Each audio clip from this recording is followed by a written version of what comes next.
Okay, good afternoon, everybody. Today is January 21st, 2020. This is the Commissioner's work session. First on our agenda, we have a Citizen Board application, and this is from Scott Friedheim for the Financial Advisory Board. So, Scott, thank you for applying for this position. We really appreciate it when members of the public apply to the various boards. And so all of us will have questions to ask of you, and it's just a very informal kind of interview. And you'll have the opportunity Thanks for having me. to ask us questions also.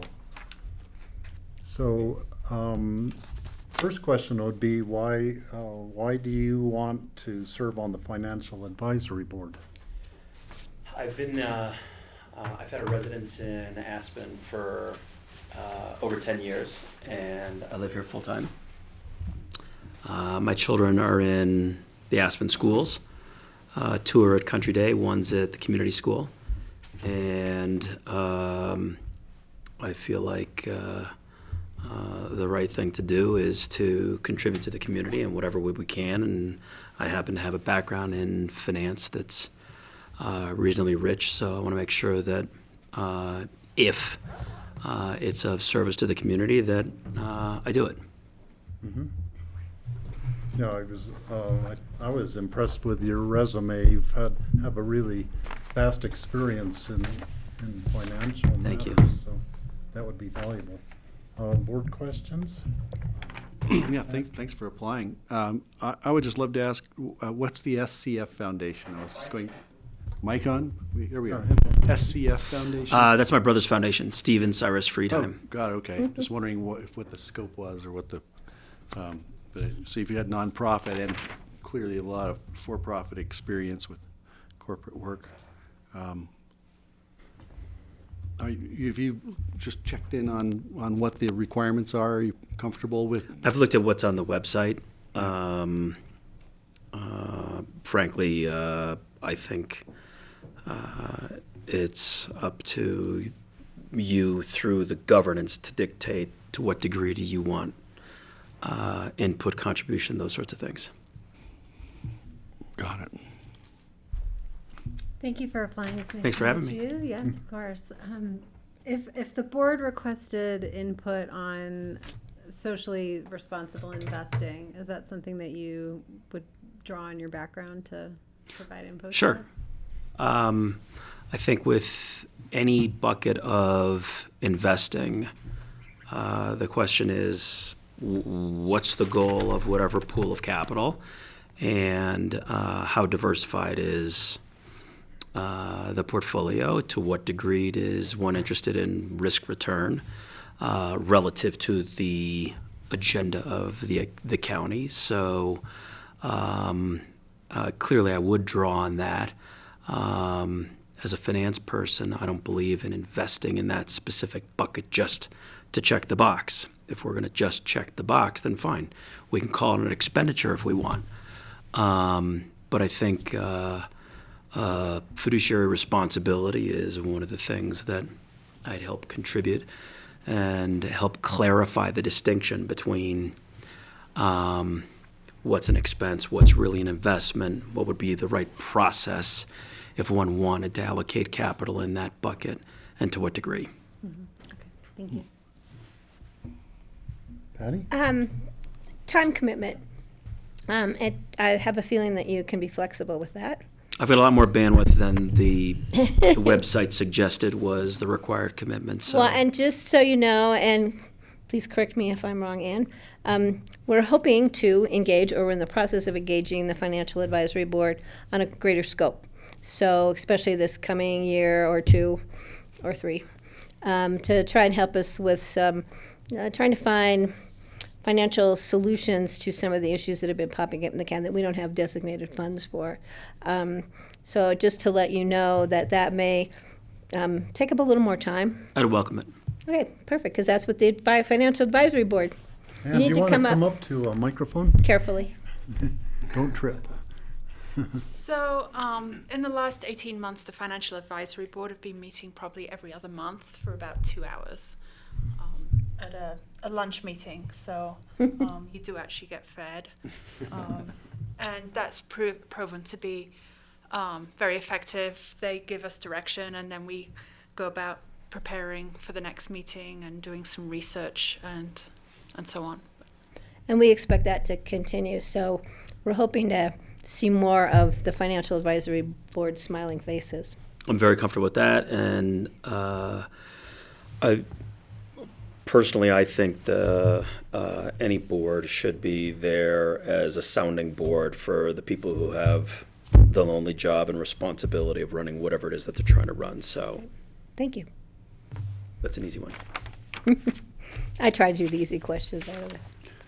George, do you have any questions? Sure. Hi, thanks. I came in a little bit late, so I don't know if this question was asked of you or not.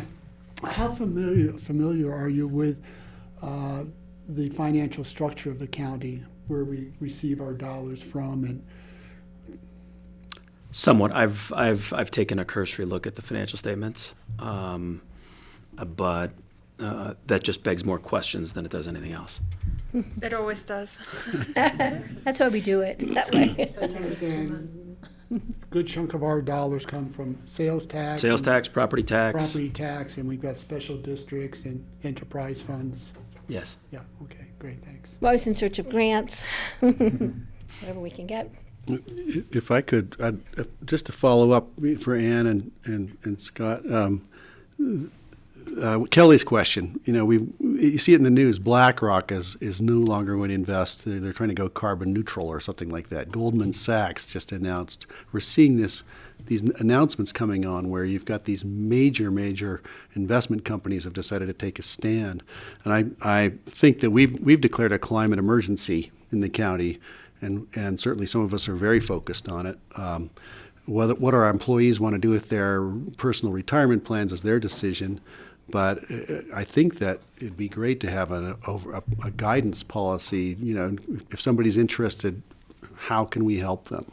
If they want to make sure that they're not invested in something they don't believe in. I know it doesn't fit. It may be, as you said, an expense rather than an investment. So it's really good to have a clear view of that. And I think that would be really valuable on the board.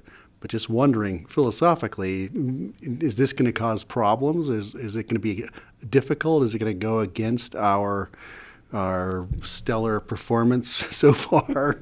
Is this a mistake? Just wanted to know questions. No, I don't think so. Frankly, I think it would be difficult in light of philosophically where we are as a county, where we are as a town, not to have some allocation of capital in areas of sustainability. That being said, I think one has to be clear about exactly what one's doing. It's a relatively nascent field, Right. so the data isn't going to be that robust. So I think you can achieve both goals of being a leader in the space without putting oneself in harm's way. Interesting. Thank you. And I might just add that the county's own investments, none are invested in corporates at all. They're all in treasury and agency funds. So no of what you're talking about. As you mentioned, the county retirement fund is run by the employees, and they decide where they wish to put their money. However, we do have a position available on the retirement board if we're looking for community members to serve on that. So I just wanted to give a quick plug. Little plug there. Yeah, if you look at my cursory look at the 2020 budget was that the investment portfolio was projected to have 1.75% of an annual return. That suggests a very low risk profile. Right. Right. So I would have been surprised. Yep. And there are reasons that the state statute prohibits us from investing in certain things and for certain longer durations as well. So a number of reasons why we have a low return compared to if we were in the private sector and I do personally as well. How we, yeah. So, Scott, when we're I should say, when county staff are preparing the annual budget, they rely heavily on the advice of the Financial Advisory Board for projections on the trends like interest rate and all different financial trends which would affect how much money we're getting in for sales tax and such things as that. So that would be, at least my understanding of part of what you would be doing is trying to project into the future, the next coming 5 years, where the economy is going to go and how that will affect what our income is at the county level. Yep, agree. So those are the kinds of the interaction that I would have. And again, I don't want to do an exploration of the 2020 budget that's online, but there's a meaningful increase in sales tax revenue projected for 2020. So I would naturally want to have a conversation to figure out, is that a conservative assumption? Is that an aggressive assumption? There are lots of buckets like that. Right now there's something like 46 million of debt. I don't know what the rates on those debts are. At the same time, there's about 100 million of cash and cash equivalents. So unless the cash and cash equivalents are making more than the debt, one would repay the debt. So there are a series of things like that where I think I agree with you. The Financial Advisory Board should be in a position to ask questions to say, let's make sure that we are exercising our fiduciary responsibility. We're doing everything that makes the most out of every dollar that we bring in from these various streams of income. Mm-hmm. Okay. But I'm comfortable with everything that you're suggesting as part of the job description, if you will. Okay. Patty? So we have one vacancy, right? Correct. And when do we have any more applicants? We have 4 members right now with 1 vacancy of the voting members, and then we also have 5 alternates. So ultimately we could have 10 Financial Advisory Board members, and we don't ever vote. We sort of discuss until everyone's on the Right. same page. So I don't really see much of a difference between the voting members and the alternates. So that being said, we have an additional 6 spots on the We board. could just keep adding to this. So right Yeah. now, you don't have anybody filling the alternate positions? No, we have, let me No. just, if I can finish, we have an alternate, Peter. Did he want to move to a vacant regular spot? Did we ask him? We generally do that. We didn't. I didn't. I'm not sure if Generally, Charlotte we just see did. if the alternate wants to move up. It Okay. doesn't really make a lot of difference, Difference. except sometimes people who've been there long enough would like to move to a regular seat. So, and we do have a closing, the applicants can now, the application process is just ongoing. It's ongoing. It's always open. Because I would like to see that we have got seated sooner than later. Yeah. I think he'd be a great addition to this group of numbers people. Yeah. You've seen this is a pretty desirable position. There's a lot of competition. I saw that. I do want to ask if I could, a couple more things. I'm just noticing you've got NASTAR champions. What have you done to make that the case is what I'm wondering. They all leave bruised and bloody. I'm looking at your athletic resume is impressive. But Not in this town. What I wanted to know is what's happened. Your top secret clearance has lapsed. I left my position. So when I was the CEO of CDI Corporation, we had a lot of government contracts. So I needed it for that specific. So we'll have to indoctrinate you. I was gonna say, do we have to like get him that renewed to get him on our board? I don't think so, but Just wanted to thank you. Sure. I've never seen that on a resume. I know, it's pretty interesting. So Scott, do you have any questions for us or for Ann or? I guess I'd love to know how you describe the position, how you describe the best case scenario, and what you see as, having looked at other people who've been on the board, things that were not particularly well received. And I'd also love to hear from you, because I think you're the one who really, really matters. Oh, well, now, wait a minute. With all due respect. You know, I don't know that we ever questioned the advice we got from the Financial Advisory Board, because we use that as a baseline for setting up the budget for the coming year and years. And the projections tend to be conservative because it's better to be conservative and then bring in more money than you thought you were going to than the opposite. Mm-hmm. So I think at least on my time on the board, we've had these years the bull run on the stock market has been going on. Patty went through a time when, the recession in 2008, 2009 kind of era where the county had way less income than they had been accustomed to and had to make pretty drastic cuts in. I was actually surprised it didn't decrease more. Yeah. It was tough. It was tough, let me tell you. But the one question I have is that, or the one beg I have of Financial Advisory Board, that when they do come forward with recommendations to this board, that they put it into terms I can understand. Because a lot of it, it's a learning process. I remember the first time I saw a county budget, and I would reinterpret in my own words, and Tom Oken would say, I think she's got it this time. She said it totally different. But because for some people, it can be very technical. And that's why we really appreciate the Financial Advisory Board, because they mull over the issue and then bring us back they do put it in terms we can understand, but suggestions and ideas that we really haven't thought about, and gives us the opportunity to think about them. Good. Which is important. Mm-hmm. So, Ann, do you have anything to add to that? Well, I've only been here for just over 3 years, and so we kind of revitalized, I guess, the Financial Advisory Board since I began, and John was the one who gave us direction on that. So maybe John would be best to speak to that, but That was very diplomatic. Yeah, what I would know is Yeah. what's most helpful to you? well, What would you want?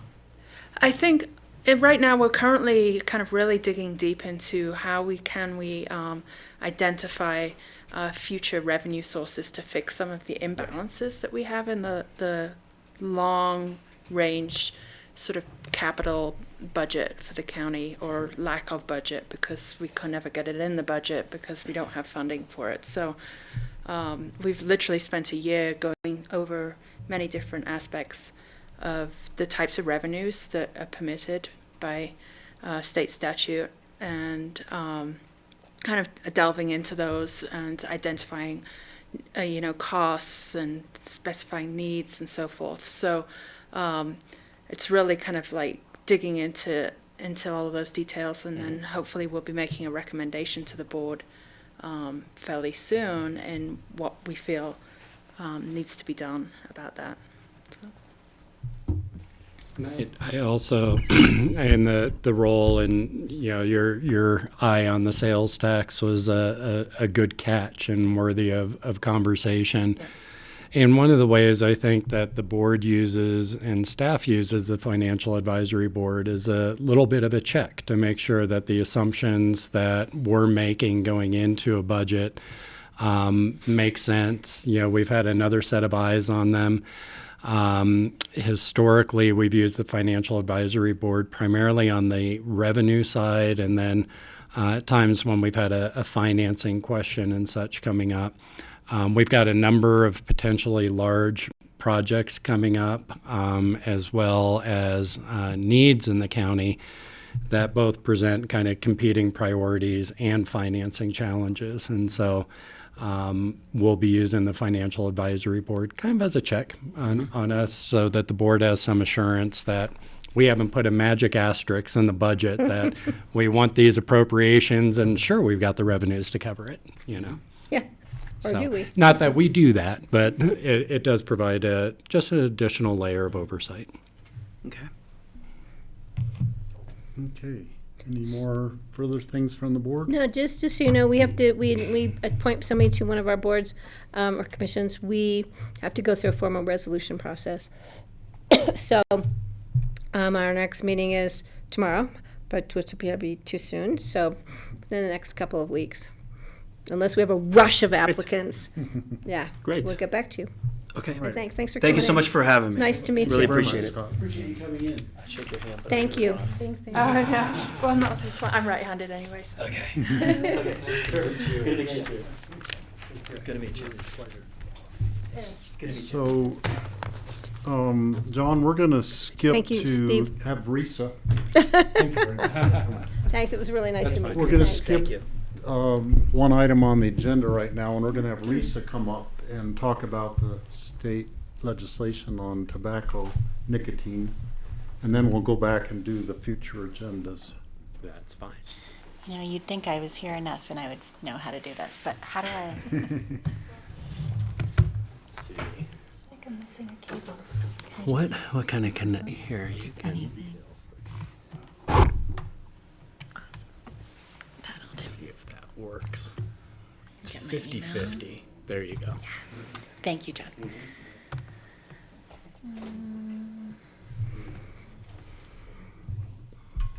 If you're a numbers Okay. person. Yeah. Thank you for making the time for me. Do I see you guys like every week at this point? Lately, twice a week.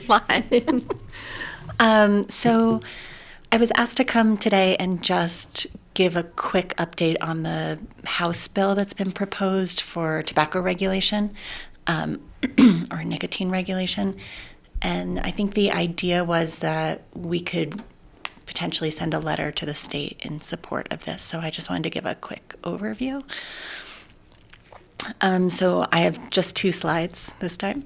The first one is just an overview of the bill, and then the second one is the suggestions for the letter. And I'll be honest, a lot of this came from John Ely because he understands this, what we're supporting and what is important for us to support a lot better than I do.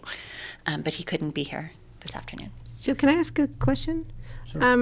So retail license handled like alcohol, we see that, removes criminal penalty for minors what's it removing from? If this is a new regulation, right? So Because it just doesn't establish a criminal penalty more than removes, right? Well, it removes it from the under 18. So currently at the state level, there is a criminal penalty for under 18 possession of tobacco. Really? Like It's- alcohol under 21? Exactly, but it's a matter of local decision making about how that's enforced. And most local jurisdictions don't have an enforcement strategy for For under 18. tobacco, but it's a statewide for alcohol? Yes. Okay, Exactly. thank you. Yeah, no, great question. I think some of the key issues are that it really would make, like, tobacco 21 is now a national age requirement, but it's been very unclear for retailers, and it's been very unclear for local jurisdictions whether that preempts what we've already put in place or it doesn't. And so this would just clarify what that means, but also would ensure that there was no local exemption from that. So localities would not be able to say, no, we want to stay at 18. If for some reason the federal rule was reversed, this would establish it at the state level. So there would be no question about that. It would require statewide licensing, which we know we've talked about being important in terms of being able to know who sells tobacco, because we're trying to go out and do education for the retailers and we don't even know who sells. But also in terms of having real ability to enforce. And so it would also increase the penalty for violations. Currently, the Department of Revenue and FDA do the checks, but they maybe get to the store in Redstone once every 2 years, once every 3 years. So this would require a twice-a-year check. It would be, the onus for that would be on the state. We could still do local checks. That would be our choice, but the state would carry the expense for those 2 statewide checks, and they'd be required. And it does increase the penalty significantly so that it's a real, I don't think the 15,000, and I'm actually not entirely sure about this, I think the 15,000 is not the first violation. I think that's after some steps. Yeah. Would that go to the retailer as well as the clerk? I understand that it only goes to the retailer, Kelly. I'm not entirely sure about that. I actually couldn't find it in the language of the bill, but John said it was 15,000, so he knows something I don't. So it could bump up to 15,000. I believe so, yeah. And then this last point was what John really wanted me to stress, is that the statewide uniformity is really important, prevents some of this shopping around for different regulations or, different laxity that we see, and also the state would be really taking the responsibility as well as the expense for the compliance checks. Should I We move need to to get bordering states on board. Yeah, 100%. Should I move to the next slide? Yes. Sorry, I'm a little sick, so I'm talking quietly. Tell me if you need me to speak up. And so this is very much, again, from Johnny Lee, the recommendation, and it should say letter to representatives and CCI. So his suggestion was a letter to our representative and our senator, as well as anyone else who you thought would be influential and supportive.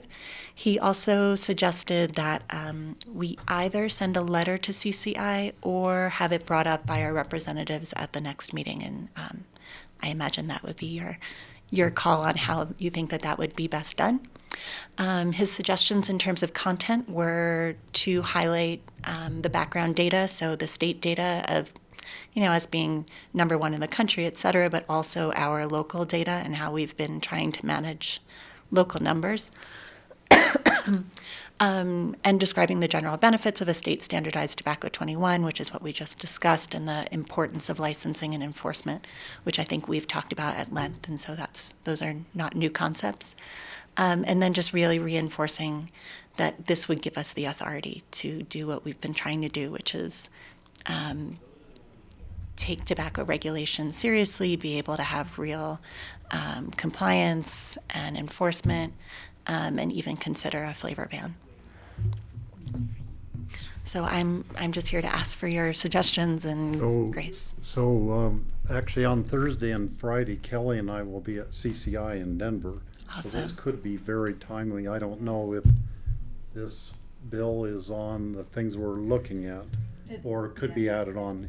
I'm Is it- looking at the it is? tax and finance bill list. and It it's is on there?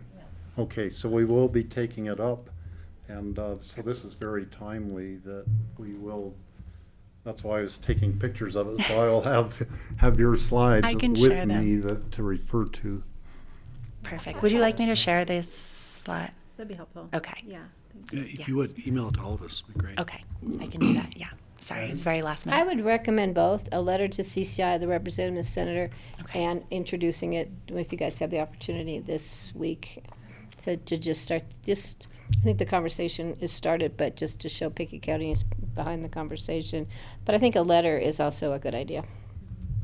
Would you recommend that we wait on the letter to CCI until after the meeting to see what the discussion is, or should we just If write can get it done and it? draft it in a day. I don't know, they've asked me to have a letter for you guys by tomorrow. So, it's up to them. Those two are the ones going, whatever works, but We've taken similar letters with similar content down there before. It probably couldn't be too hard to cobble something together if you wanted to hand something. Does anyone have one of those? So actually, the letter to CCI doesn't really do anything.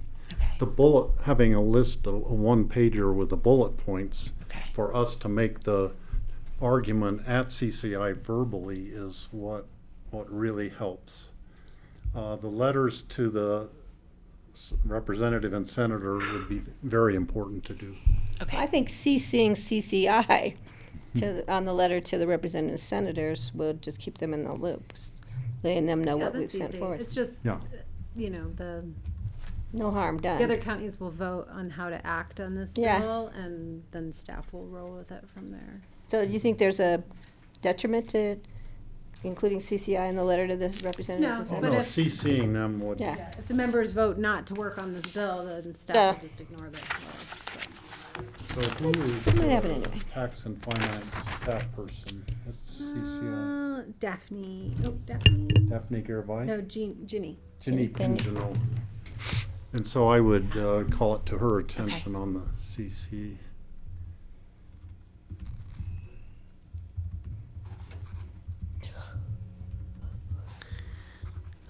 Okay. Okay. Any other changes to what you'd like to see? No changes, but just a question. How does this state legislation compare to our county legislation that we're doing? Are there any differences, or is it pretty Yeah. much the same? So it would require retail licensing. It would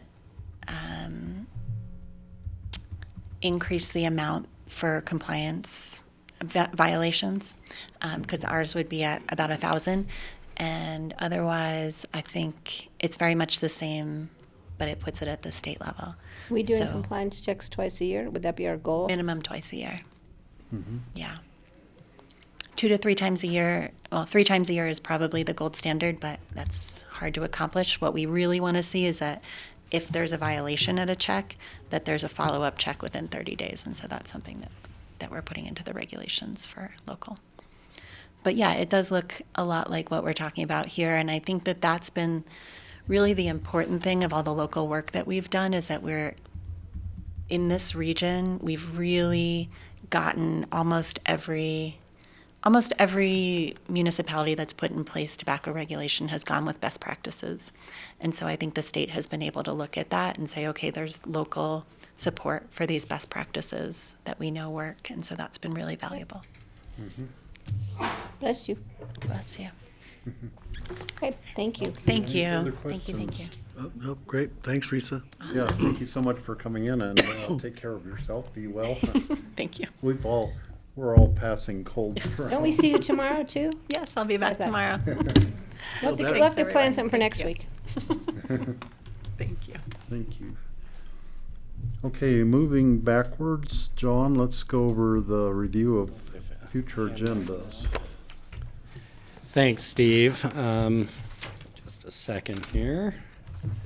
So the only item I really have for you is a letter that I'm passing around now. I think you guys may have received this invite in your email, but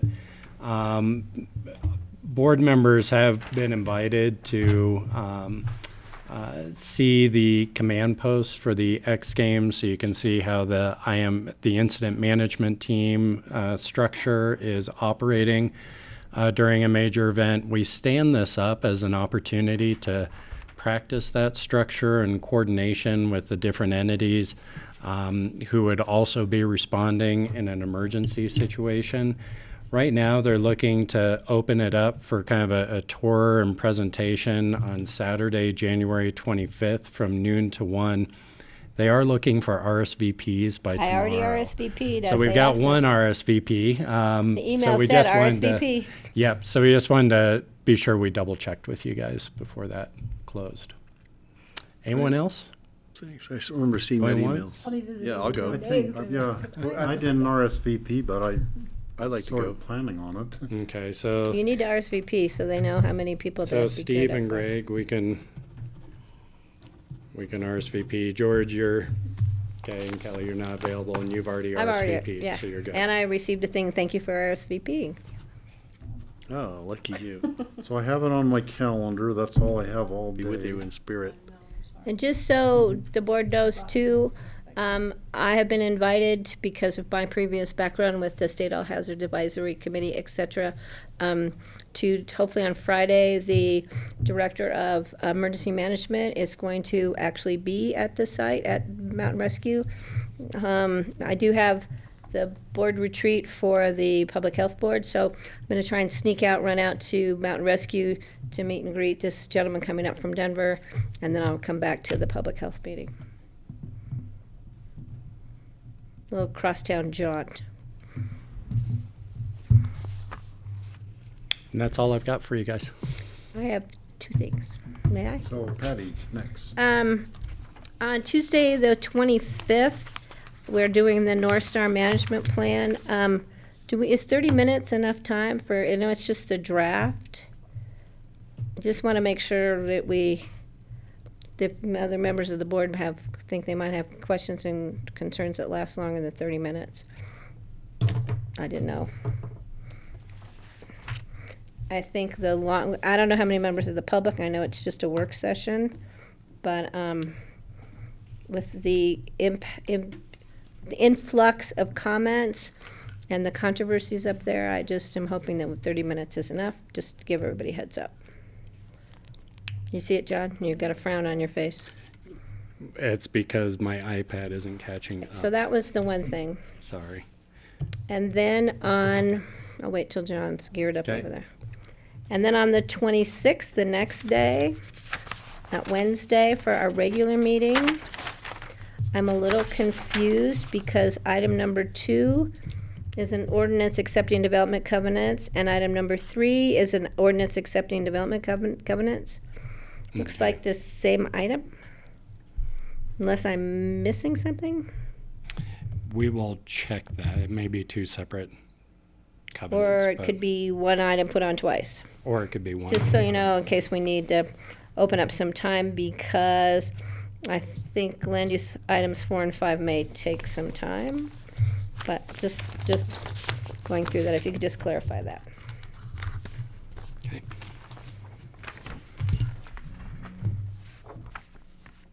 Kelly? John, I sent you an email very late last night, but I thought I would bring it up with the Okay. board, that I ran into Alice Laird at Clear, and she had requested time to come before us and give an update of, the regional energy, partnership grant that we won, from DOLA. You guys remember, I think it was in August, that they came in, they needed quick support from us for Picken County, Clear, and I don't remember all the other partners. But Yeah, they've there are now quite a signed few. contracts, and they're kind of at a point where they think it's good to. This is different from our one at the ABC, right? Yeah, so we had 2 projects that were in that same grant cycle and pool to do feasibility studies on energy projects. And so one was our microgrid partnership at the ABC, which was funded. And then the other is really a broader regional planning effort that I think is part of it's going to get defined, I think, through the process, really. And so both of those grants were awarded. And so I think they're asking for time to, we were a partner both in applying and providing match for that grant. So it makes sense for them to come up and brief us on where it's at. I was involved many years ago with a regional energy issue that wasn't a very smooth discussion, so we'll see. I would invite Mona to attend as well. Cora's involved with Oh, that. yeah, definitely. More of a local input as well. Sure. And I thought Cora was involved in that They project are also, involved in it, so, yeah. okay. Sometimes Got it. Clear forgets. That's was the problem before. Yeah. Got it. So I have one item. It's actually an item on tomorrow's agenda, which was item number 5, the housing impact fee, the first reading on that. John Ely asked if we would like to have a work session on that before bringing it for the first reading. It's things that we looked at before, several months ago, I think. And then he's been holding on to it because our agenda is so clogged up in the late part of the year. So it would be up to us if we wanted to have a work session on it. Well, we should have had it Or today. Or just forge ahead on doing the first reading and asking the questions then, and Yeah, so John could not do it today because he's with the River that's why it's River not in the District, office. and so that is one of the reasons we would have just added it. I think the conversation that we had was that there's been some in the past work sessions and direction given. Some of those I think were prior to you coming on, Kelly, so you may not have been privy to those, but that we could, bring back that same information during first reading and move it forward with the understanding that the board had directed this, or we have the option to pull it tomorrow if the board wants to workshop it. George. I would just have it first reading tomorrow. If we have other questions, but you always continue it, but let's get the ball rolling here. I don't know where where we'd fit in another work session. Might as well just do it in the public arena. Okay. So, I mean, that's sort of what John Ely felt too, that he's been holding on to it. He got it on the agenda and felt like we should get the ball rolling on it, and we could spend extra time tomorrow if necessary to spend whatever time we need to ask the questions and make sure we all understand it. And it is fairly lengthy part of our packet, but it was fairly easy to understand also. Okay, that sounds good to me. Any other future agenda items? George? John, for another idea for a future agenda, I'll talk about this briefly during board reports, but we had a presentation at APSHA on Home Trek with the marketing person and sort of an overview of what all that is and what that means for the community. So I invited them to make a presentation for us. So you may want to reach out and see if we can get them on one of our work session agendas. Especially how we're going to fund it. 1.2 million or something? Yeah, I forget Yeah, it's what it already is. been John funded. knows. It's already funded. Huh? So It's it's funded, but our annual operating contributions are going to go up as APSHA has That's what I less mean. fund balance. And How so are we going to fund our part of the fund? we did anticipate that in the budget process, and hopefully it's been fully anticipated by APSHA at this point. So, John, I don't see the second reading is not on here for the housing impact fee in our Okay. future agendas. It should be added somewhere. Well, it did say the following meeting, I think Yeah, on our, February 11th, or February 12th would be the next regular meeting. Okay, is that all for future agendas? Moving back then to open discussion. Do you have other items, John? Just make sure I didn't have a note in here for you guys. I do. So you guys have had some interviews for boards and commissions. Kate Hudson had applied to be reappointed to the Healthy Rivers and Streams Board. But we do have 2 more interviews coming up. So just to let you know, before we bring that back for decision making, we think you should interview those 2 other candidates. We did close applications. supposed to be closed on the 20th. 25th. We Check with closed Charlotte. on the 20th, actually, and so we had Oh, I 2 was that. told the 20, I'll check with Charlotte because there's one more application that might be coming in, and so I clarified that with her. Oh, okay. I have the 20th here, so I'll we'll clarify double that with check with Charlotte. her. Well, I mean, if you think there's an application coming in, we should make that extension, Yeah. I think. So too. Good Lord, sorry. Yeah, it does say on the website, deadline is the 20th. Oh, for some reason I thought Charlotte told me the 25th or the 27th. So we've got 2 more for that. Because I notified the person Yeah. it was the 25th or the 27th, so, Well, again, I would consider extending that for a week, especially if we know that there's someone who might be coming in with an application. Okay, so we can do that, and you've got the one position that's open from Ken Newbucker's resignation, and then you have Kate's position, which she's looking to renew. Okay. Yeah, I think if we have someone who's really interested and is filling out the application, I would extend the deadline a few days just to give them an equal I can opportunity. recontact that party too, see if they're still intending to. But anyhow, Could have been one of the ones that came in, I don't know who the 2 are. I yeah, don't it's have good it we here. have. I'll check with Charlotte. Have some interest in the position because that's so important. Definitely. That's all I have for you. Okay, George? Do we have an updated board retreat agenda? Not yet. No, not from the last one. That Okay, because that's like next week. Yep, it's coming up pretty quick. Next Wednesday. Won't be much time to make any changes then. Not a lot of time to make changes. Yeah, it'll probably be pretty much what you guys talked about. Okay, thanks. We'll wing it if we have to when we get there. I don't have any. No, Okay. I'm good. I have Patty? not on that, but in talking with Kelly and thinking about NACO's legislative thing, I got to thinking about what's going on in Washington, D.C. right now, and maybe next year's a better time to go back there than now to actually meet and talk with people, because we don't know who's going to be sitting in those seats. Plus, we don't know what's going to be going on in Washington the 1st of March. It could be more chaotic than it is now. So I'm going to beg off on my suggestion that I go this year, unless the board really feels it's pressing. Anybody have a problem with that?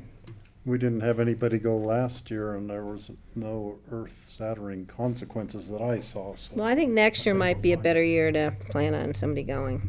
So that's fine. Does that mean we don't need to pay NACO dues? No, we have to get our newsletter so I can do my word fines. Yeah. It's an expensive newsletter. $450 a year?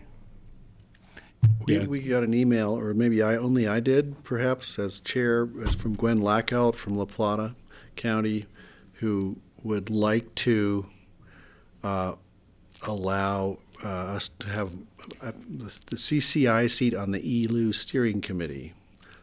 I've been on the ELU steering committee and monitoring calls. That's the energy? Energy and land and environment. I'll have to think of the acronym. Is it a sorry. NACO committee? Yeah. And she's the NACO conference. She's sat on the committee for several years. Would like to go on the committee again in her final year as a commissioner. Would we be willing to allow her to have that seat? And If we're not there to vote, we can't vote. so I don't know what the rules are or what it entirely entails, but I'd be happy to let go of it if none of us are going to be going and we don't think it's that important. You can still participate by the phone conferences, right? Which is Right, what you've can done. call in, right. Yeah. Well, if So she wants to do can it, I say, see I no can say, problem. sure, go ahead. I just wanted to run it by. I Oh. wasn't sure if you were going, so it sounds like we've solved that one. And I'll send her a note, if that's okay. Do we have to notify CCI also, or? About NACO positions? I don't think so. Well, Yeah, if- I think any NACO positions go through CCI based on the email communication we got. What if you're from Boulder or whoever's not a member of CCI and you want to be on a NACO committee as you're a member of NACO? That's kind of weird. Yeah. I don't know. That's one of those gray areas that's, I think someone doesn't have to be a CCI member and they can participate in NACO. That's what I'm saying is, but Yeah. if NACO's, you have to run all the positions you want to be involved with NACO through CCI, I guess I don't know, you're a lone ranger out there if you're not a member of CCI and you want to be part of NACO? I don't know. But La Plata County is a member of CCI. Yeah, but what I'm saying is I don't know why CCI is the umbrella for NACO when you can be a member of one and not a member of the other.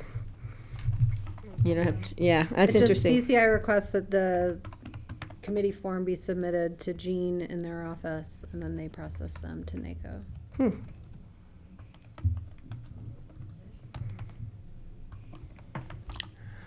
I'm not sure how to help you guys. I know, with so that if one. you're from, who's not a member, Okay. who's not a member anymore, Eagle or Summit We of got CCI? Summit, Eagle? Ego. So if No, you're an Eagle and you want to be a member of, Eagle rejoined. so Boulder's still out though. Boulder and Denver. So if you wanted to be, never mind.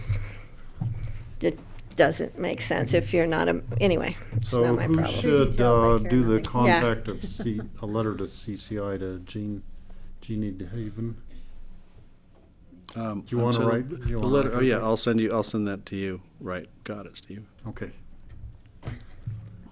Okay, if there are no more open discussion items, we'll move on to. No, I'm not done.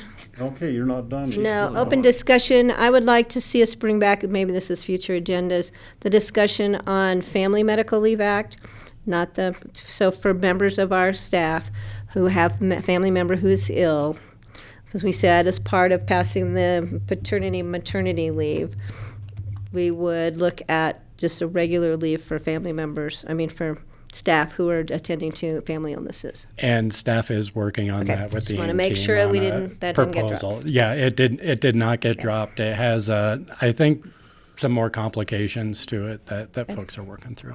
Yeah. And I passed on to John the day after we made that decision and talked about it on camera. I got information from somebody showing me their spouse's family leave act from their employer. So that would give us something to go on. The other thing, I don't know how we're supposed to address this. The 2 recent letters we received about Redstone to McClure Pass Trail, how we plan to address that, and we can no longer do it by bulk emails to each other, please, because that could just lead to getting us into trouble.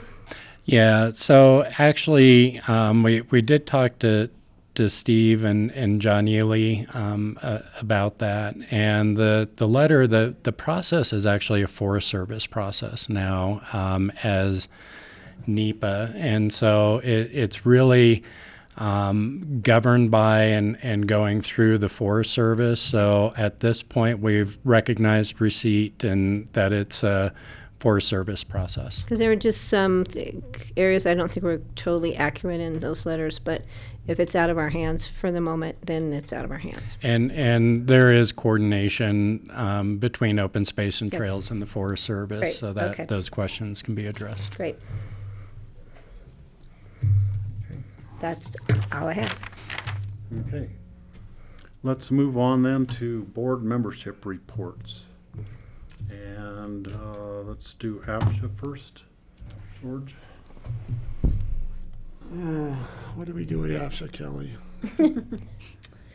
We heard about Home Track, which you Home Track, that's right. should talk about. Yeah.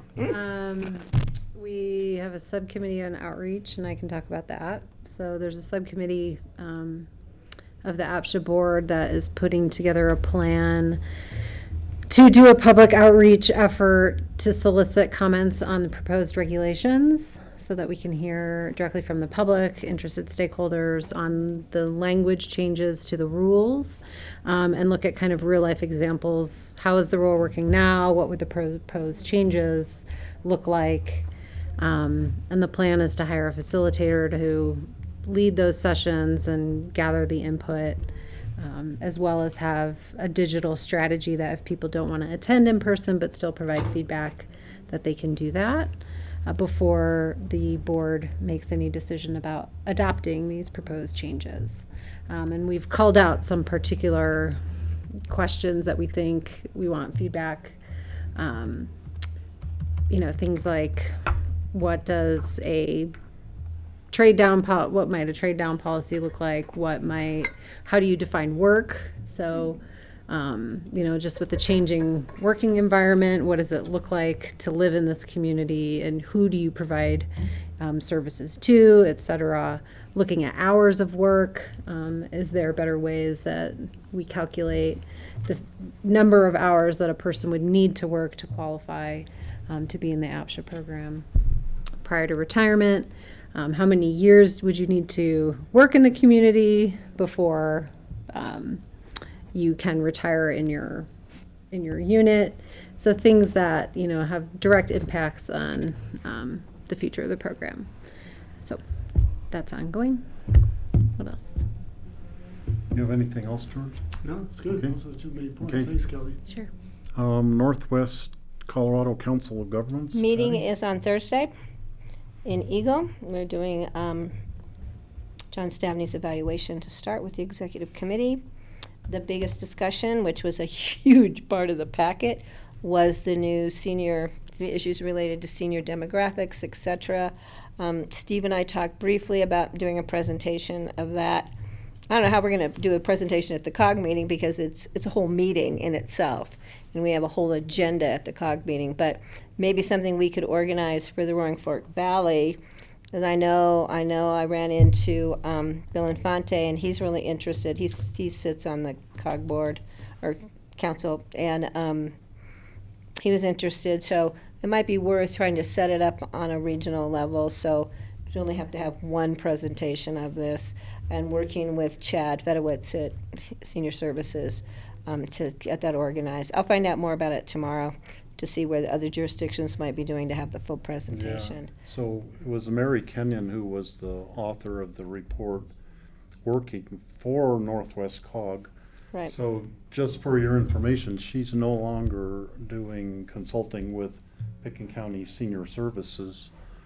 but she asked me to try to brainstorm how to best present the report to the different people in the Roaring Fork Valley. Well, that might be part of our discussion tomorrow, since those would be the Yeah. jurisdictions that are part of COG. So I fired that off to her. Maybe she has more thoughts on. Well, we'll see how- tomorrow, or Yeah. Thursday. So that's kind of where we stand there. And so I'll hopefully know more the next time we get board updates because of that. And the next one with the workforce, she'll be there tomorrow. Nan and I are still trying to figure out what the heck they're doing over here in the Roaring Fork Valley. We don't seem to be getting very far, but we're still working on it. With unemployment rates so low, it's hard to do job recruitment when we have so many jobs and not enough employees, so it's hard to put people into work when people are already working. So we're still working on that one. Nan and I don't seem to be very successful. State statute changed, or they reinterpreted the state statute as to who has to be involved, how often you have to meet, what your goals have to be. So we're still kind of wondering what's going on. A lot of activity on the other side of the mountains on the I-70 corridor, but nothing really happens over here. Okay, core. Let's see, Core, we started, it was the first meeting of the year, and we're following up on our strategic plan, and one of our priorities is looking at organizational resilience, so we're looking at potential new sources of funding. We also allocated dollars for the HERS training, Oh, great. which ties into our energy codes. And I think we'll start with training core staff and county staff as a first phase. And then depending on the need, the demand, we'll expand that training to other people who are interested throughout the valley. And we had an update on the Regional Climate Action Plan. That's the DOLA grant that Kelly mentioned, the Corps is involved in. So we'll see a presentation on that. Okay, QQ. Nothing's been. Go. You have anything to say? I don't. We won't meet until March. I will say that they, they're starting to look at legislation, so I'm sure we'll see more as far as bill tables soon. They did reach out to QQ members and said that they would be drafting a letter with regard to proposed changes to NEPA. I know there's energy here on this board, that the federal administration is ultimately trying to gut NEPA and what that means for us. And so QQ, has invited input on what that letter should look like, and we'll also circulate what they write. On that note, I don't know when it's proposed, but the clock could be ticking. So there's 60 days once it's presented in the Federal Register for comments. So would we it should be probably figure that helpful, out. because, John, how many letters have we written, at least one, if not more, about the gutting of NEPA? I think we've been pretty on it, so maybe those letters would be helpful to QQ to see what Pickett County's letters have been when they're drafting theirs, so we're all kind of on the same page. We can get those. We Yeah. can get those through Kara. Because I've been yeah. asked by a member of Colorado Wild Public Lands about it, and I reminded them that we have been on it in writing letters, so we can check with Kara to see if there's a need for us to resubmit our letters or to redraft our letter, but that's a good heads up for us to think about too, QQ. Yeah, I thought, I'm sorry to tag on to that. John, I thought that I sent that information on to Kara, and she was going to have, I can't remember, our new intern. that's the Michaela? brightest. Michaela? Yeah, I know they are Oh, working they're on it supposed to be working updated. on that. And that was like 2 weeks ago, so, To do another letter? yeah, so. Where if we, let me look at that, George. I don't know where they're at with I that. think Kara was working We on may it, have but- sent that along based Okay. on previous. Yeah, okay, that's fine. Yeah. Because that was a conversation I had with John Whitney, and he said, well, it's probably sort of academic at this point, but it doesn't hurt to sort of keep us in the, keep it up on the horizon for Typically, when the board has already taken a position consistent and, you have something moving like that, we feel like we've got enough direction to move Yeah. the letter along. So let me check on But that. my thinking is maybe we need to revisit the letter and maybe add some stronger wording this time around, because it's again coming back at us. And maybe we need to make it a little more clear, our position. So I wouldn't have a problem with some stronger wording. Okay, CCI. Kelly, you want to speak to it, and then I'll speak to it also. Sure. So we had a legislative call last week, and I can sort of basically run through some of the bills that we know are on the docket currently.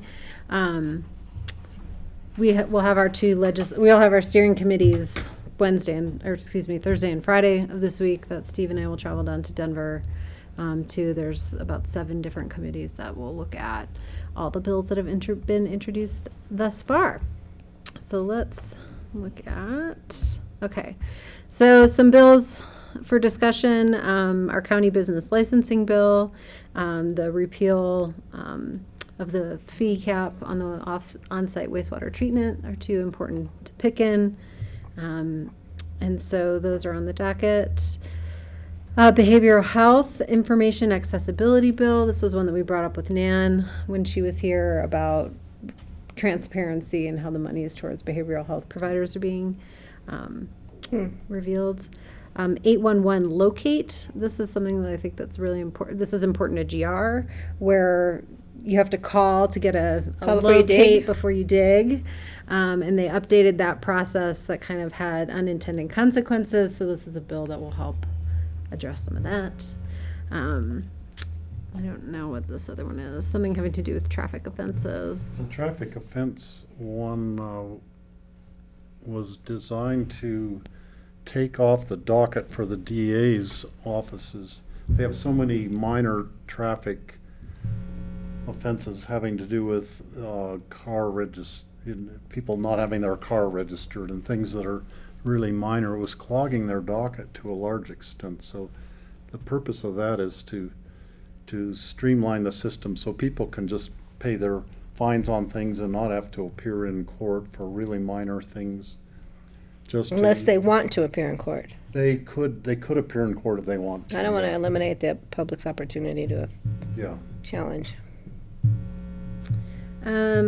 Some other ones, there's a bill that would limit county district gerrymandering, which really would mostly apply into counties that only vote by district, not by county. It's only 2 counties. It was Weld County and El Paso County that applies to. Yeah. Access to ballots in multiple languages. This would put a bit of an unfunded mandate onto particular counties to have to put ballots in multiple languages. I don't know what this employee protection one is. Do you remember, Steve? Let's see, lawful. So when employees are doing things when they're not work Sure. in their employment, they're doing it after hours. Smoking For weed. instance, yeah, smoking Smoking weed, marijuana, smoking marijuana, and then if their job says you can't use products, THC products, and yet they're doing it after work. So it has to do with worker protection for that. but you can drink bourbon after work, even though you can't drink bourbon at work. So now that THC products are legal, that's going to be, I think, a big part of the Yeah. discussion. And what if you go on vacation? It's still in your system, technically. Yep, those are exactly the problems that were discussed. So there are issues out there. Some people, like road and bridge people who are driving equipment, the county insurance, automobile insurance for people driving vehicles, if they are, still have the THC or alcohol in their systems, and then the next day they get in an accident. Those kind of issues are all the ones that make it a kind of a gray area to figure out. Let's see, cost of living adjustment for the TANF from Basic Cash Assistance Program. Valuation of energy storage equipment. So, and this is something that CC4CA is also looking at, is how does it get assessed? So not just renewable energy like solar panels on your roof, how does the battery storage element of that get assessed? There's some implications for property tax assessments on that, and so it's a little bit of, do we want to incentivize people to do it through a property tax reduction, or do we worry about any losses in Interesting. property tax? So if you had a heat pump return thing, that's now taxable, but from your property tax? Or is it a personal tax, personal property Personal tax? property tax. Yeah. And then it brings in implications for like counties that have big renewable storage facilities. Yeah. As well.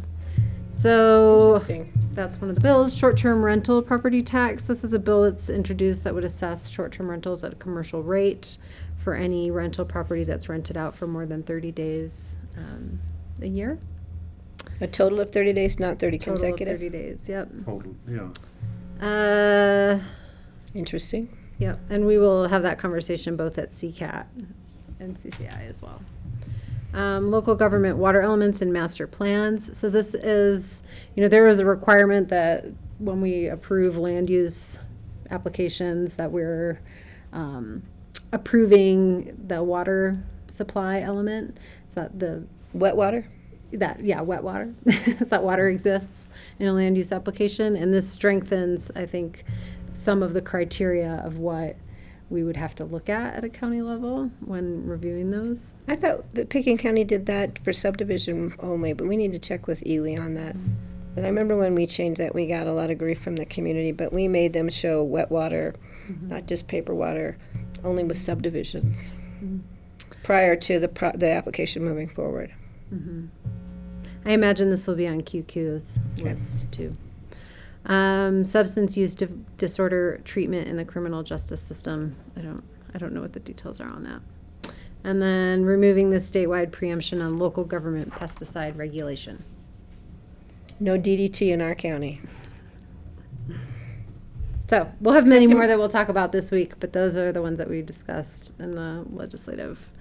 And there's, for the county business licensing bill is starting to face an uphill battle already. We need to get out there on that. There's, traditionally, there are It's business crazy. interests, but it also includes the Colorado Farm Bureau and the, Ski country, so different lobbying groups Chambers of representing Commerce. big, For the county licensing authority? Well, they should be complaining about the fact municipalities have it. They have more businesses to license than we do. The two really big arguments in our favor are that municipalities already have all the authorization, counties and unincorporated areas don't, so it won't be that much different for these businesses. Yeah, and it's only fair. They And can. also, it is permissive. Counties do not have to have business licenses unless they choose. So there are a lot of counties that would choose not to do the business licensing. Because they have so few to license, it wouldn't be worth their time and energy in many cases. Yeah. So, two things that are happening also at the CCI on Thursday and Friday will be the election of all the chairs and vice chairs of the various steering committees. I have been the vice chair of the Ag, Wildlife, and Rural Affairs Committee, and I neglected to put my name in by the date I could be nominated from the floor, but I was thinking that I have a lot on my plate this year with being chair, my reelection year, and my daughter getting married, that I'm pretty busy, and I wouldn't mind not being a chair of. That's or the vice best time to chair. do it all. Get it all done in 1 year, Steve. Yeah. So, and that committee does very little. Most of the commissioners leave before the meeting even happens, so it's kind of a frustrating committee to be an officer of. The other thing is a legislative breakfast on Friday in the state capitol.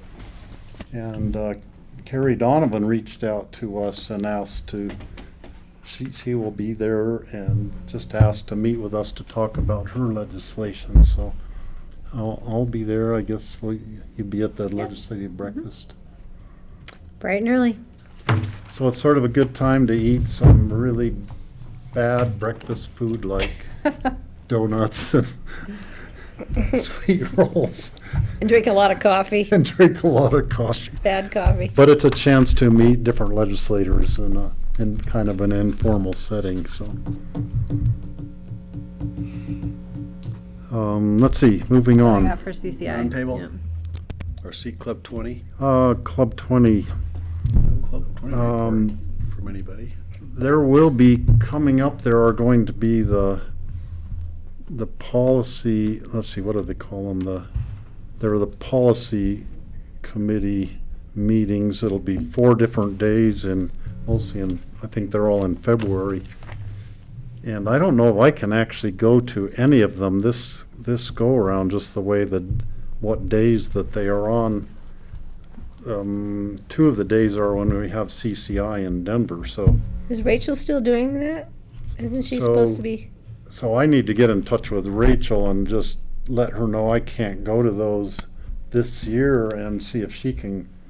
I thought she was still doing that on behalf of, because she's the appointed named person, isn't she? Yeah, but we're not paying that. Sorry, we're not paying that anymore since she was elected to city council. But she's still the person that, She's still, yeah. Rachel and I are the 2 the 2 people, and you don't have to be an elected Right, official. It could be anybody. you were the But- 2 that showed up at the library that day. We were at the library, as was Mike Kostrowski, who was like our third person, and Rachel and I were the 2 picked to be the representatives from Pickens County. The next Club 20, the next Pickens County meeting will be next fall sometime when the Club 20 staff will be up here. We'll meet in the library, and whoever is interested. I'd like to get more people, maybe ACRA people or somebody involved in that to some degree. Because it's a worthwhile organization to participate Well, in. remind me about that before, and I'll talk to Debbie Braun about ACRA being involved. The Colorado River Roundtable. I'm just looking at the most recent email from them, and it looks like the next meeting's on the 27th coming up. They're going to be electing new officers. A report of the snowpack, it's better than average. A healthy fund balance. They are going to talk about West Divide Crystal River study, then no other local projects that I see here. That's on the 27th, so that's coming. Nothing else to say that I have, unless you've got something. One thing I noticed was that Jim Pokrant is not going to run for the chairman. Right. He's been Been there forever. running the whole thing the whole time I've been commissioner. Right. Yeah, he's been there So so that'll long. be interesting to see who comes forward for that. You get the impression that nobody's rushing forward to do it. He's so good at it. Yeah, he's done an awesome job. Yeah. And he's so knowledgeable. I mean, that's his job, working for the River District, and has just been really good. Yeah, that's too bad. Are you going to that meeting? I'm that's right. have it on my calendar for the 27th, yeah. I'll touch base with you, Okay. because I don't know if I can go. So, Rudai Water and Power Authority? Yeah, we had a board meeting. I think I gave a brief report. Most of our board were not there due to cold and flu, so we had an abbreviated meeting. The main thing, financial report, finances are good. We've got a reimbursement from the Forest Service for some improvements up there to the boat ramp at Rudai, where they're inspecting the aquatic nuisance species. We're April's working on, she's actually working on a presentation to bring to us to come in. And the plan is to bring in some guys from the city water, the actual power part of the Rudai Water and Power, to talk about the hydropower plant, because the projections are there will not be as much water flowing through it, and that takes the optimum. The turbines are no longer optimal. The turbines' lifespan is 30 to 75 years, and they're about 36 years old now. So they're looking at options for optimizing the power out of Rudai, knowing we're going to have less water flowing through it. It's been at 225 CFS actual capacity when it was actually planned for 300, so it's already come down that far. They're anticipating that it gets below the sweet spot for efficiency of the turbine, so some tough questions coming, maybe a small supplemental turbine or replacing it or creative solutions. So I asked her to consider coming at some point, show up and give us a report at a work session, and maybe bring these guys just to give us a heads up, just so one, it's fascinating to me at least, and it might be useful for us as well. The other last thing on RWAPA here was the contractor who does the aquatic nuisance species has not been particularly responsive, and a lot of complaints, I guess. So we're reviewing options for finding maybe applicants closer to home, because the company is a national company that brings people in from far away who may not really want to be there, and maybe there are ways to recruit locally. Even from up around Rudai might be a better option. One of the things we discussed, but the meeting was abbreviated because once Kathy Chandler Henry rang off, we lost our connection to her. We didn't have a quorum anymore, and that was it, even over the phone. So that's it from RWAPA. I'll report back to April to see when she's thinking she'd like to come see us, hopefully before things get too busy again. That would be great to have April come over here. Yeah. Patty, Accra? Accra during winter school did their Accra luncheon, which was great. And I'm really proud of the Melville family. They what's his first name? I just spaced. Craig. He, when I was thinking of Marion and the rest of the family, would receive the local, what was it called, for the exceptional person within the valley and their efforts and what he's done for the community. It was pretty neat. And it's a great luncheon. You guys should try and go next year. It's really fun. And there's just a total mix across the community who's in the room. And Debbie Braun is kind of MCs the event, and she is really, she does an amazing job. She's got a great sense of humor, but that was a great event. Our next meeting is, of course, next Tuesday, and we'll be kicking off the year. I'll fill you in on anything that might be coming up that we may need to be paying heed to. So hopefully we'll have a plan moving forward after next week's meeting. It's Tuesday morning. Okay, RAFTA? RAFTA, we let's see, two things. We got a worksheet of the 2020 strategic work plan based on the 2040 initiative, and there's 2020 work plan. There's about 82 items on this plan, but only about 15 of these items have been identified for the RAFTA board to have discussions and make decisions on. And some of the ones that would affect us here would be, some of the discussions will be looking at the integration of waste cycle into RAFTA, looking at, of course, RAFTA's contribution to the ELTC for the no fare, Aspen to Snowmass that we know about. And that money will then come back to EOTC's pocket. right, so that's something we'll be looking at. And another one we've got coming up here for presentation is a pilot reservation system for the Maroon Bells. So RAFTA's got a lot on their plate, but they're following up on all the initiatives that all the communities voted in support of for the 2040 ballot initiative, so that was great. And the other quick little conversation we had was looking at the next fuel opportunity, which is utilizing hydrogen cells. And Dan said the technology is out there, and they are being utilized now in transit. More of a question of supply right now. So that may be something coming in the next 5 years. We may see yet another fuel supply for raptor buses in addition to the electric buses we're seeing now. Just a comment on your electric buses.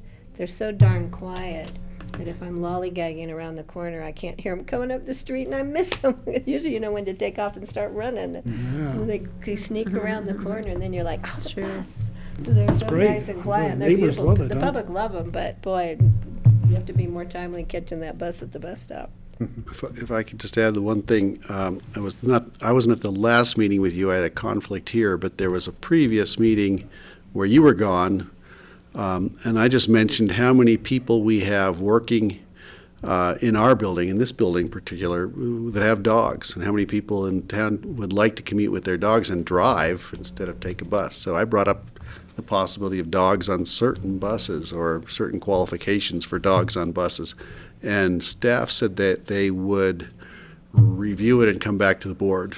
And I'm assuming they didn't come back to the board last time, but when you look at the number of, just go into the IT department here, there's about 5 dogs in there. And they all say, yeah, I'd take the bus if I could, but I'm driving to town with my dog. So just who knows where it'll go, but I'm enthusiastic. I think we could bump up Rafter's ridership numbers and take By some more adding cars. dogs? We By count adding dogs and along dogs with and humans. passengers. Well, we remove cars from the Seen road. dogs. Not only do we transport 5 million passengers a year, but we And transport extra 200,000 dogs. Yeah, dogs. there you go. 4.9 million Right. fat dogs. Maybe we should put, a Vista Dome on the roof for the dogs. So, Can I just ask George too? Did the discussion ever come up about? I know there's a discounted pass for disabled. There's paperwork you have to fill out, but I'm not saying everybody that has a blue placard in their car or a red placard, because everybody would be getting a discount pass. But those who are certified by the federal government as disabled, permanently disabled, to get a free. Did that discussion come up? Don't forget, No, we have a full review of all of our fares will be coming before the board this year. so you'll So it will remember be to bring an that. entire Okay, review of all the different opportunities Perfect. and fares. Yeah. perfect. speaking of the dogs, I used to look at the cars while I'm waiting for the bus. I look at the single passenger cars going by. With the dog. Well, now I'm starting to look, and a lot of them, you do see a dog sitting there Right, in the passenger seat. So Yep. Yeah, that- that's how you get your HOV parking permit. I took a picture of both my dog and the neighbors sitting in the 2 front seats of my Jeep one day. I came out in the driveway, and they're sitting in my car looking out the window at me as if they're going somewhere. So moving on, senior council. The senior council meeting was last week, and there's actually an issue that came up. Sam and Lisa Houston were there to speak to the senior council. Her mother, who used to live in Aspen for many years and had a business here, moved away 11 years ago and now wants to move back. She moved to be with their another daughter in Oregon. Now she is moving back. She is a low-income person. She would qualify for APSHA housing, except she hasn't been living here now, even though she lived here and she's retired now. And she was, or the family was looking into the Whitcomb Terrace? the Pomegranate Inn, the Aspen Country Inn. And of course, immediately they run into all the different issues there, but the biggest one being that she hasn't been living here for the last 4 years, and so she doesn't qualify by APSHA guidelines. But we did have a discussion about the management of that facility, which originally was supposed to be for senior housing, the guidelines were and the procedure were so hard to get in. A lot of seniors who may be qualified weren't applying. Then APSHA started filling it up with people who, just anybody who qualifies under APSHA guidelines. And so I said that I would bring that up with, the commissioners, that us to have a discussion about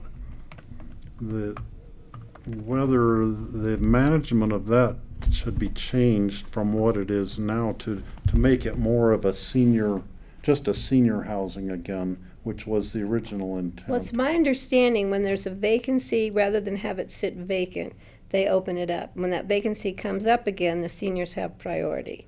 So the only thing we could change is leaving it vacant until a senior applied. Yeah. As for a senior who's moved away for a period of time, we'd have to open that up to anybody who lived here and moved away, whether or not they were a senior, and I think that would be an issue. Yeah. And I mean, we pretty much everybody said she has to live here for 4 years Right. before she's going to qualify. But then, But I think management of the facility, the question would be through, you might want to call Mike, how it's managed, but it's my understanding it was for seniors first. Yeah. No seniors, and they open it up rather than the unit sit empty. When a unit comes available again, senior gets the priority, but if there's no seniors then applying. there were also some seniors who, the application for the thing is really onerous, and some senior citizens were having difficulty navigating, and they were getting staff from the senior center or different people to try to help them navigate through just the application process. Seemed to be difficult. So I think it would, it'd be worth investigating, and I'll just leave it at that for now. This is sort of maybe a work session thing or something. We need to do further investigation. I'd have Chad maybe call Mike and find out why the process is Yeah, that would probably different. be the Yeah, best. I think it's an APSHA issue. I mean, Yeah, it's so not our issue. We don't issue. manage Well, yeah, I it. think it is an APSHA issue, but then that's why I said, well, we have two members, a voting member and an alternate. I'd have him on the talk to board. Mike and find out what if there's a difference in that application from any other APSHA application. And if there is, maybe, is that a federally tax credited? Is that the one that's? I don't know. As What per a- country in. Yeah, so there's federal, so it's a different. There because are federal rules based on that's why the how it application is was. probably more difficult, but maybe they need to facilitate seniors navigating the application, Yeah, which APSHA would have to do. okay. I will say, the senior community is one of the stakeholder groups that we hope will weigh in on the regulations conversation, because there are some things that I think would be directly impactful. That's, So we can. that's true. And it was mentioned that Coordinate with for, Chad. at our senior council meeting, someone did mention for different housing and the APSHA housing inventory, there are different rules based on where the money came from to, I think that's fund the really the thing. only one that's federal tax credits is the Yeah. Western Country Inn. so moving on, Nordic Council. Nordic Council is meeting tomorrow with a ski day with the Aspen City Council. Where are you going to be? I'm going to be at our regular meeting in Aspen City Council. Yeah. But anyway, yeah. Intermountain TPR. So, How are we spending all that money? well, interestingly enough, we were able to spend, had money left over the other day from the multimodal operating funds, which is a new fund that CDOT had set aside for specific projects, and it's grant related. And the projects that pertain to us specifically that were funded included the Snowmass Transit Station. They got a chunk of money. We've got, let's see, we got money for our Highway 82 Access Control Plan improvements in Aspen, which includes the Pepke Park area the city is looking at. And we also got money for our study that ELTC is participating in, the study from the Intercept lot into the roundabout. That's So great. that's funded as well. Surprise. Yeah, so that came out really well. And, you know, we had worked out I was on a subcommittee and worked out for our region highway projects and multimodal projects, and we scored really well on those. And they were then brought forward to the entire state TPRs, and they decided, the state, not to prioritize any of those, since there's no money anyway. But it's part of the CDOT's 10-year plan, so we've got a list started, and will have to be revisited every year, and of course, depending on funding. So, but we're moving along on some of our projects, which is good. I heard that, kind of through the street grapevine, the city of Aspen has 3 members that are voting to support a study of the aerial transit. Did you hear anything about that? No, but that wasn't presented, they're not getting any funding from the TPR on I that. just didn't know where that funded. Did you hear anything about that? I heard it from Tony at one of our meetings, but I Tony's haven't probably had it hoping confirmed. or setting, or asking for. She said Skippy, Tory, and Ward, I think, are supporting it. Yeah, I'll have to I don't ask know if that's Skippy, official. Tory, Yeah. and Ward. Aspirational. I don't know, but I was hoping George would say, "Oh yeah, they got 50." She said it's only like 30,000. Got Oh, $50 million. They've got I don't think I $3 would be billion supporting that, but if the to city do wants to this. spend their money for it, more power to them. It has to start in the county, so we might have something to say about it. But I'm sure we'll have something to say about it. that's good news, though, George. That's the Yeah, first no, time it's we've heard of great. any money coming from them. Yeah, in it a was the while. first time we actually had money left over after going through all the grant requests, and so we ended up divvying up those dollars to all the grantees as well. That's great. So we will get more money for our study. We actually have 2 studies, 2 grants coming in, John. I forget the other one. There were two ones that Dave worked on. Oh, okay. Yeah. Anyway, so we did well. Great, good news. You remember that one, John? CC4CA? Sure. So there's a lot going on with CC4CA. As you remember, I came before you to talk about an amicus brief that CC4CA voted to join to essentially argue that we should be allowed to sue ExxonMobil and Suncor at the state level. And so the U.S. Court of Appeals agreed to allow us as an amicus party, and so we submitted our brief along with the U.S. Conference of Mayors, League of Cities, Public Citizens, Incorporated International Municipal Lawyers Association, and NRDC have also submitted separate amicus briefs on this question. You may have heard in the news that Tri-State Generation has committed to closing all of their coal mining and refining by 2030 in the state of Colorado and New Mexico. Kind of a big surprise, but exciting from climate change front. You may have also seen that Scott Tipton is doubling down on his all of the above energy commitment. And so he kind of called out legislators, the governor, Tri-State, for this decision that Tri-State made, saying it's going to put people out of work, there's no transition, et cetera, et cetera. He failed to acknowledge that, legislators last year actually did support a just transition bill, and there's now a just transition office at the state level to help communities move away from older forms of energy production into the new age economy. So Scott Tipton, out of touch from us on that. Really? Yep. That transition was something that was done in Clear Creek County when the Henderson mine closed.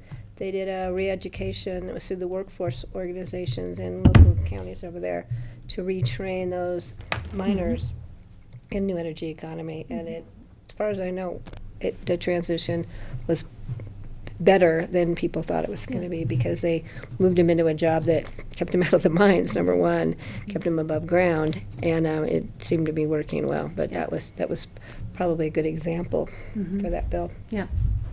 So that's actually pretty exciting for the state and for CC4CA.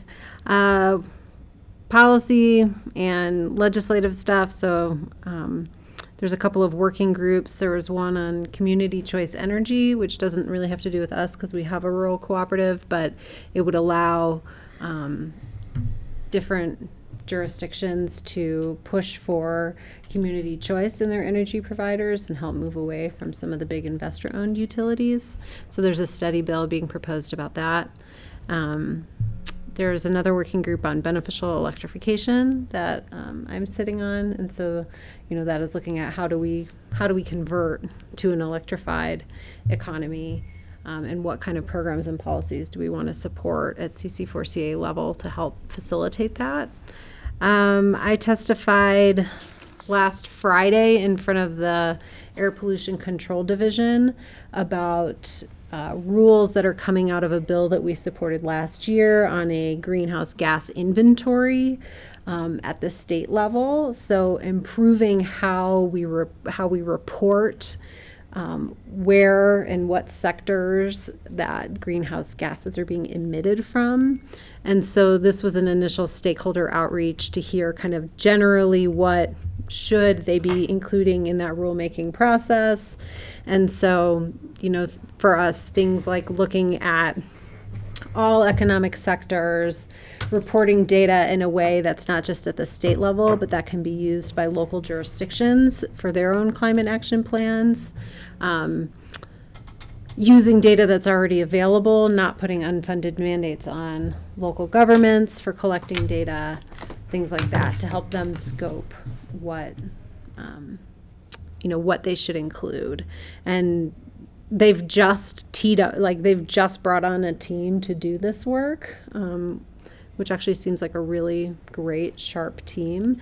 But they're also trying to manage expectations about what they'll be able to do. And so some of the things they want to go after is regulating that utilities report what their energy mix is, whether it's in-state, out-of-state, where it's coming from, and make that information publicly available. And then all of the information that would go into this inventory would be publicly available as well. So just sort of overall on that. And then Kelly, I don't know if you've had a conversation with Mona, given her update on that, but you probably should. Okay. Yeah. Yeah. And then CORE could, if necessary, or warranted, CORE could send in a letter as well. But. And I think they would, it'd be great because, one of our messages too was local governments have been doing this for years. Look to them as partners to help figure out where and what information. Was one of the messages I brought via CC4CA, and CORE would be great. So I'd be happy to give Mona a call. Bring that in. Yeah. Yeah.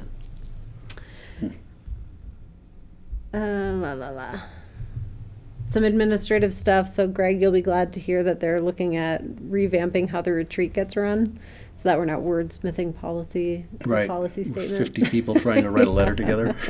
Yeah. That was exciting. And then let me just pull up the legislative stuff. Now it's going to be 100. Yeah, right. Yeah, it's not going to get easy. They expanded the group. So that's not expanded the group. Yeah. I don't want to get us too in the weeds on this stuff. I just wanted to, okay, I've got one little.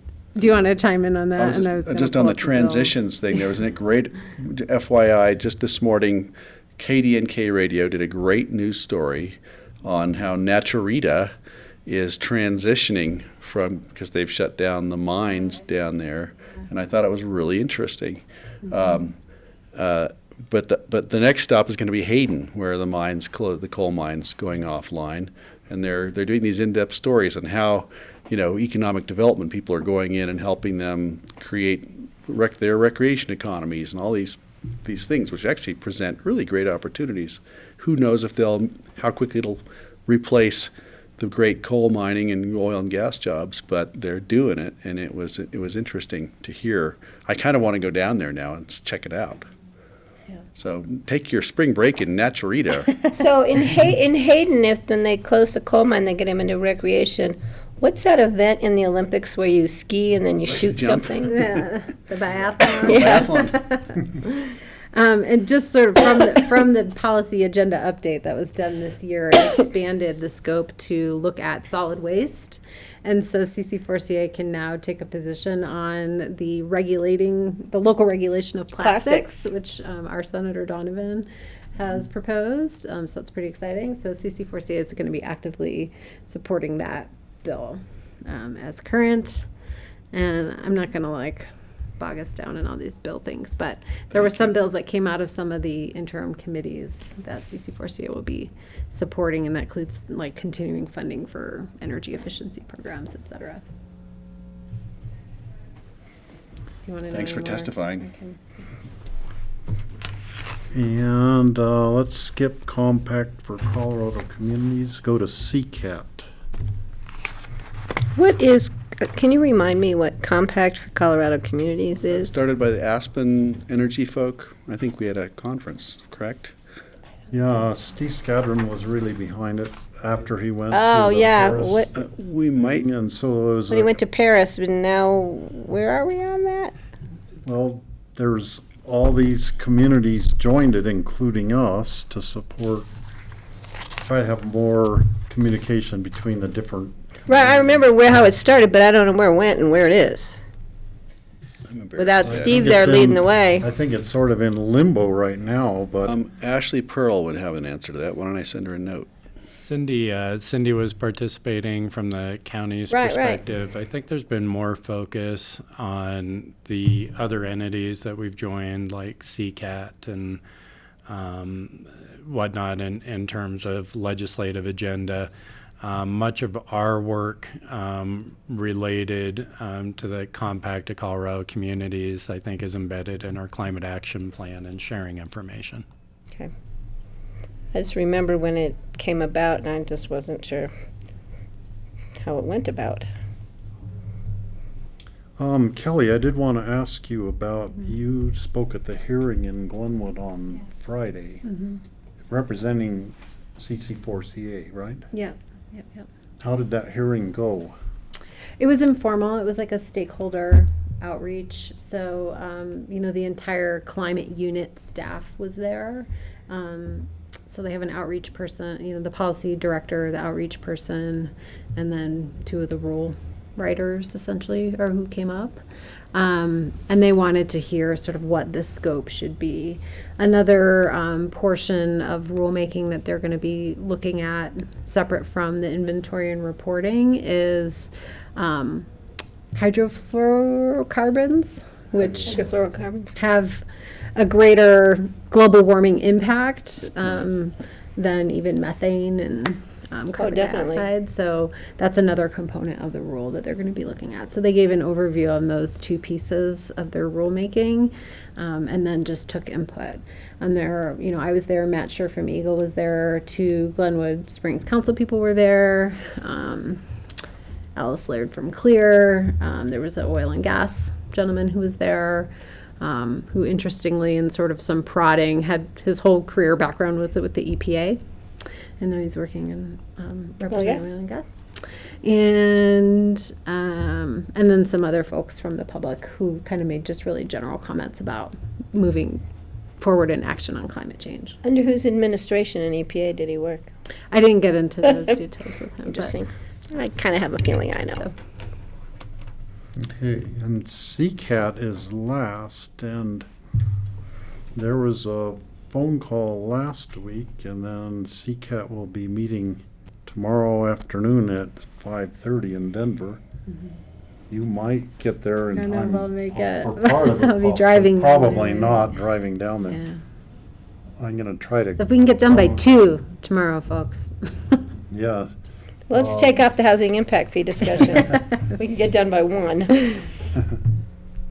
So I think, I don't think, and I'm not driving down to Denver till Thursday morning, so I'm going to try to phone into the meeting. But CCAT is, taking its own parallel course to CCI things, but taking on things that CCI Chooses not to. doesn't try to deal with. And so a lot of the affordable housing things that were accomplished in the legislature last year were done because of CCAT. They wouldn't have happened if it weren't for CCAT. Their lobbying and pushing for the affordable housing money. A lot of money was appropriated for affordable housing projects over the next 3 years. And I don't recall, it was really not talking about specific legislation last week because there weren't Yeah. so many specific bills yet at that time. Do you have anything that pops out that is worth noting? We've covered a lot before after our CCAT retreat. I think not much has changed since then. I will just note, like on the transportation front, that one of the tactics, I guess, that's being employed is looking at allowing regional metropolitan organizations to essentially function as like an RTA. You mean like Dr. Cog?